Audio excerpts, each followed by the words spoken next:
cas d'école. C'est pour ça que pour moi, De Gaulle est un leader, mais pas un chef, mais là je suis iconoclaste. Ce qui définit le chef, c'est le discernement. Ce que tu viens de dire, c'est-à-dire le fait, non pas de dire j'ai la solution, mais de l'apporter dans la durée. C'est quoi?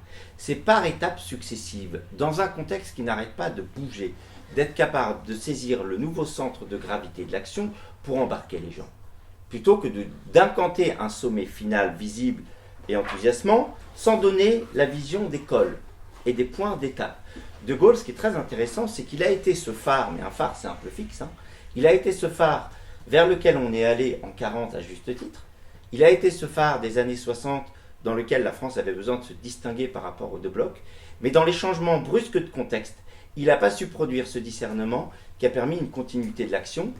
46 dépassé par les communistes, guerre d'Algérie, on ne peut pas dire que c'est la meilleure chose qu'il ait gérée, 68 dépassé, et donc c'est là que c'est intéressant, c'est-à-dire que la différence entre De Gaulle et Churchill, même s'ils ont apporté, c'est que De Gaulle il a des moments d'éclat qui sont éblouissants, mais il a des intermèdes qui sont fragiles, là où Churchill fait aussi de grosses erreurs, mais c'est un culbuto qui a sans cesse une capacité de repositionnement.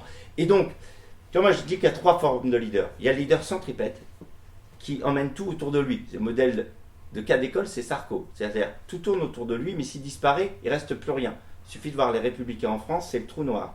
Il y a le leader centrifuge, c'est celui qui s'occupe de tout le monde. C'est bien de savoir s'entourer, mais si on ne sait pas où on va, ça va nulle part. C'est Louis XVI. Vous voyez? Et puis, un vrai leader, pour moi, il est centriforce. C'est-à-dire qu'il est centrifuge autour de la mission.